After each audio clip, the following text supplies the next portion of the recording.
In a dazzling celestial spectacle Friday, the night sky was lit up by northern lights. Pictures from all over the world showed bright-colored lights lit up in hot pink, green, and purple across Canada, the U.S., Europe, and as far as New Zealand. The U.S. National Oceanic and Atmospheric Administration had issued a warning Thursday that solar flares and eruptions from the sun could trigger severe geomagnetic storms throughout the weekend. The northern lights appear in the sky when charged particles released from the sun during a solar storm collide with Earth's magnetic field. Wow.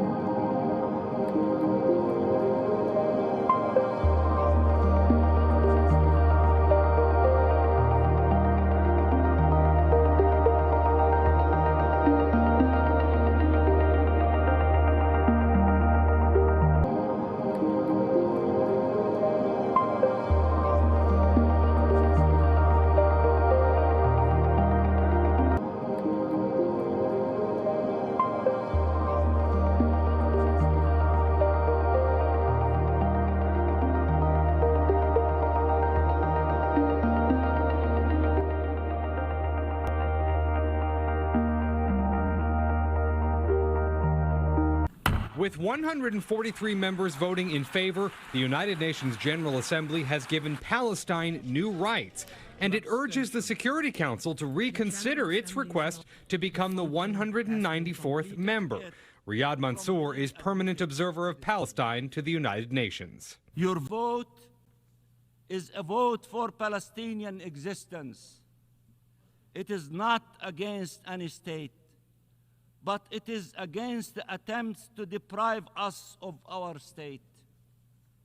That is why the Israeli government is so opposed to it, because they oppose our independence and the two-state solution altogether. This is your mirror, so that you can see exactly what you are inflicting upon the UN Charter with this destructive vote.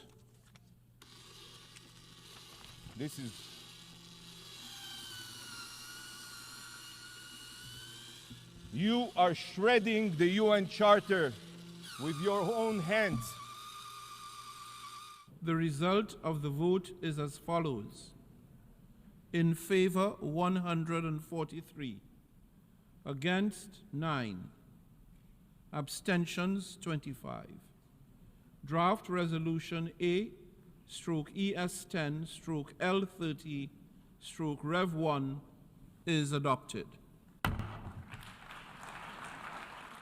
It's now plain what we suspected all along. Joe Biden's de facto position is for a Hamas victory over Israel. Israel's goal is simple: rescue the hostages, including American hostages, and destroy Hamas, to get justice for the worst atrocity against Jews since World War II, and to prevent the next atrocity.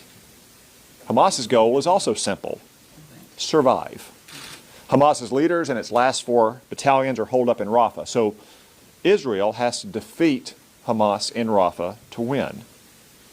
Hamas wins if it survives in Rafah, and Joe Biden has threatened to withhold weapons from Israel for fighting in Rafah. Therefore, Joe Biden objectively favors a Hamas victory over Israel.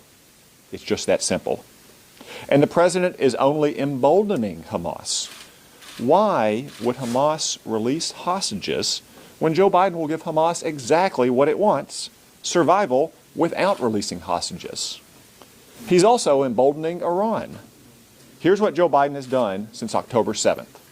Sanctions for Israelis and an arms embargo on Israel.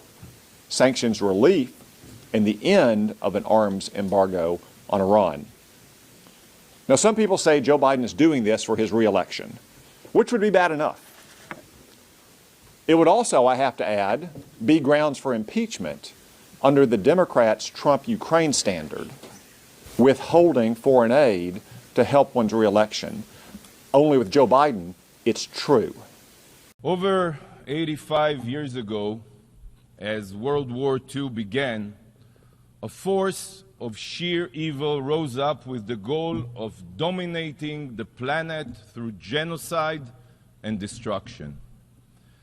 After Hitler's rise to power, the Nazis sought to subjugate humanity under their iron fist while annihilating the Jewish people, but not only us, all those who they deemed subhuman. But in the face of this genocidal plot, the forces of good came together in order to end this horror, to return freedom and peace to the world. And following the Allies' victory, this institution here, the United Nations, was founded with the mission of ensuring such tyranny never raises its ugly head again. Never. Today, you are about to do the exact opposite and advance the establishment of a Palestinian terror state which will be led by the Hitler of our times. The Hitler of our times. In the 1940s, the world united to destroy a murderous regime. Yet today, with sick and twisted irony, the very body established to prevent evil is now welcoming a terror state into its ranks. 80 years ago, in the Holocaust, the Jewish people were totally defenseless against those who sought our destruction. No nation came to our aid. Today, we again confront enemies bent on our destruction. I say to the leaders of the world, no amount of pressure, no decision by any international forum will stop Israel from defending itself. As the Prime Minister of Israel, the one and only Jewish state, I pledge here today from Jerusalem on this Holocaust Remembrance Day, if Israel is forced to stand alone, Israel will stand alone. But we know we are not alone because countless decent people around the world support our just cause. And I say to you, we will defeat our genocidal enemies. Never again is now.